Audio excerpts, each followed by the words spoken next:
আজ রান্না করব কাঁচা কলা দিয়ে শিং মাছ। তো চলুন রেসিপিটা আপনাদের সাথে শেয়ার করি। এর জন্য প্রথমে সরিষার তেল দিয়ে দিয়েছি। সরিষার তেল দিয়ে পেঁয়াজ দিয়ে ভালো করে ভেজে নিয়ে এখানে রসুন বাটা দিয়ে দিয়েছি। এরপর কিছুক্ষণ ভেজে নিয়ে এখানে পরিমাণ মতো মশলাগুলো দিয়ে দিয়েছি। মশলাগুলো একটু ভেজে নিয়ে এখানে পানি দিয়ে মশলাটা কষিয়ে নিব।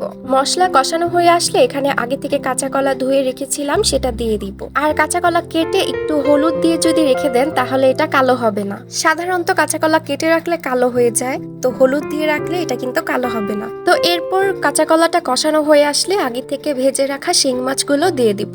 এরপর আরো কিছুক্ষণ কষিয়ে এখানে পরিমাণ মতো পানি দিয়ে দিব। এরপর এখানে কাঁচা মরিচ ও সামান্য ধনিয়া পাতা দিয়ে দিয়েছি। আর কিছুক্ষণ রান্না করে নিলেই তৈরি হয়ে যাবে এই রান্নাটা। আমার বাসার সবাই এই রান্নাটা খুবই মজা করে খায়। যারা খাননি তারা একবার হলেও ট্রাই করে দেখবেন। তো আজ এই পর্যন্তই, সবাই ভালো থাকবেন।